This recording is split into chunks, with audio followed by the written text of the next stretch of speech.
Seja bem-vindo ao canal Fatos Desconhecidos. Aqui quem fala é o Ivan Lima e é um grande prazer ter a sua companhia.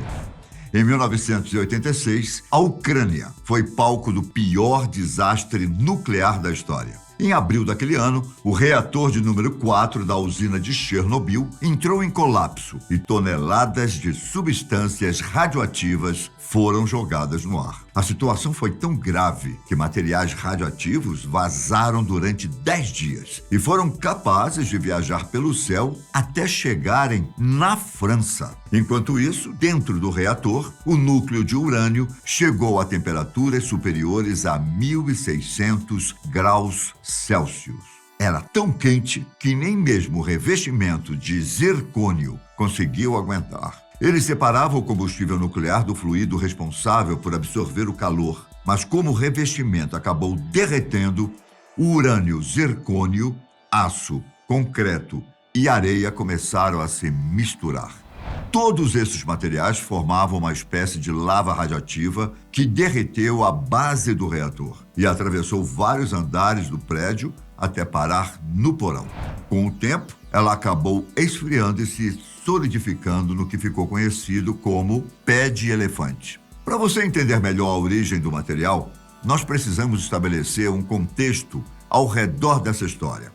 O desastre de Chernobyl começou depois que um teste de segurança no reator 4 deu errado. O reator superaqueceu a mais de 1.000 graus Celsius e mesmo com os funcionários tentando desligá-lo, uma nova sobrecarga veio em seguida. O resultado foi uma série de reações nucleares em seu interior, o que fez com que ele explodisse e rompesse o teto do complexo. O incêndio que se seguiu deixou exposto o núcleo radiativo do reator 4.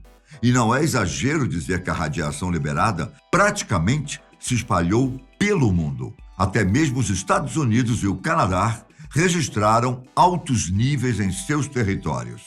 Entre trabalhadores e engenheiros, centenas de pessoas morreram apenas algumas semanas depois do acidente por causa da radiação. Milhões de habitantes de regiões próximas tiveram problemas de saúde e até hoje é possível ver os reflexos do desastre de Chernobyl. Foi preciso 8 meses para que os investigadores descobrissem o pé de elefante que, por conta da cor e da forma, acabou recebendo esse apelido que até parece inofensivo, não é? Mas você estará errado se pensar isso, meu caro. Por mais que a radioatividade do pé de elefante tenha diminuído significativamente, nos mais de 30 anos que se seguiram ao desastre, ainda não é seguro chegar perto da estrutura. Isso porque, até hoje, a quantidade de radiação liberada continua sendo nociva para o ser humano.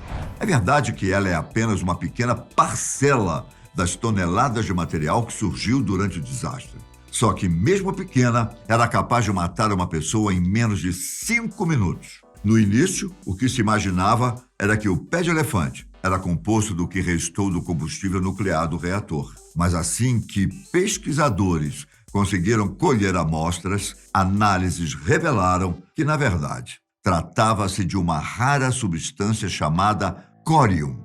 Basicamente, esse é o nome dado à mistura de materiais que acontece depois de um acidente com um reator nuclear, quando o combustível se junta à parte das estruturas do núcleo e do material usado na sala do reator. Para você ter uma ideia da raridade dessa substância, em toda a história conhecida, o córium surgiu em poucas ocasiões. Uma delas foi durante o acidente de 3 Mile Island, no estado americano da Pensilvânia, em 79, outra vez em Chernobyl e 3 vezes no acidente nuclear de Fukushima 1, em 2011. Em relação ao pé de elefante, quando os pesquisadores mediram a radiação pela primeira vez, foi descoberto que a estrutura estava liberando aproximadamente 10.000 röntgens, que é a unidade de medida para exposição à radiação. Para você entender o perigo, preste atenção nesse simples exemplo. Ficar 1 hora exposto ao pé de elefante corresponderia a 4,5 milhões de radiografias do tórax. Em apenas 30 segundos de exposição, uma pessoa já teria tontura e fadiga. Depois de 2 minutos, a exposição resultaria em hemorragia nas células do organismo. E em 5 minutos, a pessoa exposta não sobreviveria para contar a história. Ainda assim, mesmo com tanto perigo, roupas protetoras ajudaram pesquisadores a estudar a estrutura anos depois do desastre. Só que os estudos não foram tão fáceis quanto parece. Os pesquisadores perceberam que a massa era tão densa que seria muito difícil perfurá-la por meios convencionais. Por exemplo, uma das ferramentas que eles descobriram que era capaz de perfurar o pé de elefante foi um tiro de um rifle AKM. Só que, claro, não era viável ficar atirando na estrutura. E, ao mesmo tempo, quebrar o córium não era uma opção muito conveniente, já que isso poderia gerar uma poeira radioativa que traria riscos ao meio ambiente e aos trabalhadores envolvidos. O perigo era tamanho que as primeiras imagens do pé de elefante foram feitas graças a uma câmera com roda desenvolvida pelos trabalhadores. Somente assim foi possível entender que a estrutura não era feita apenas pelo combustível nuclear. Apenas 10 anos depois do acidente, em 1996, que mais imagens foram registradas. Na época, uma pessoa conseguiria entrar no cômodo em que a estrutura estava porque os níveis de radiação já tinham diminuído o necessário para que não houvesse maiores problemas. Mas quem disse que os equipamentos aguentaram? A maior parte das imagens ficaram borradas por conta da interferência que a radiação causou nas máquinas. Das fotos que foram feitas, apenas algumas mostram um homem bem próximo do pé de elefante, enquanto outra mostra algo como uma silhueta fantasmagórica ao lado da estrutura.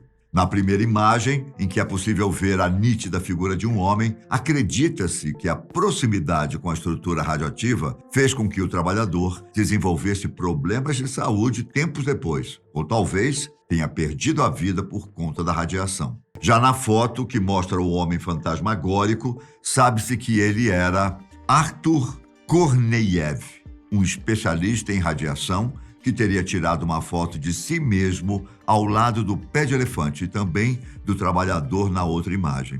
Ao lado de uma equipe, Korneyev recebeu a missão de encontrar o combustível de dentro do reator e verificar quais eram os níveis de radiação. Só que Korneyev não fez isso apenas uma vez. Na verdade, acredita-se que o especialista visitou o lugar mais vezes do que qualquer pessoa.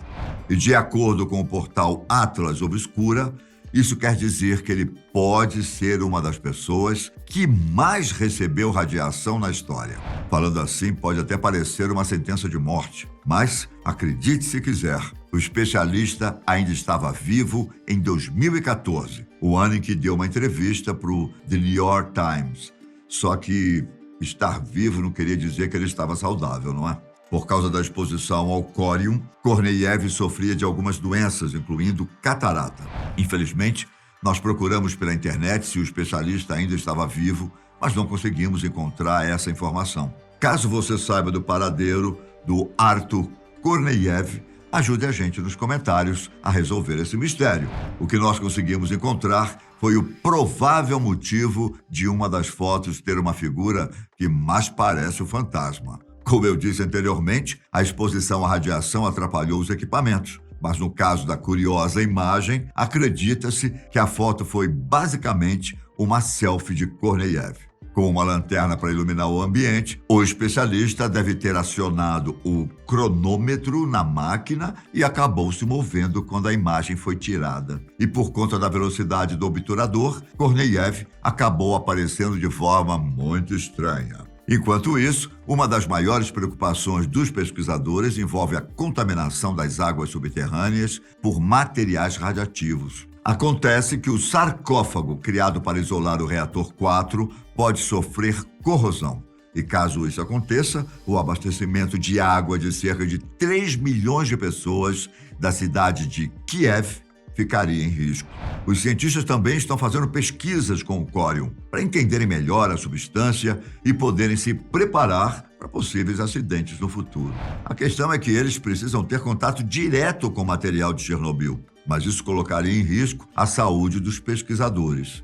Desse modo, os estudos tentam replicar pequenas quantidades de córium do pé de elefante em laboratório, o que pode ajudá-los a criar uma contramedida eficiente. Por exemplo, algumas pesquisas chegaram à conclusão de que jogar água na substância logo depois da formação é capaz de impedir a decomposição de certos produtos e, com isso, impedir que isótopos mais perigosos sejam produzidos. Tudo isso pode ser considerado um grande avanço nos estudos, só que, ao mesmo tempo, é preciso ter cautela, já que o material do laboratório é uma réplica. Como a tecnologia necessária para alcançar o combustível nuclear ainda não foi desenvolvida, o pé de elefante continuará no porão da antiga usina de Chernobyl por séculos, sempre como uma lembrança de um dos maiores desastres da história.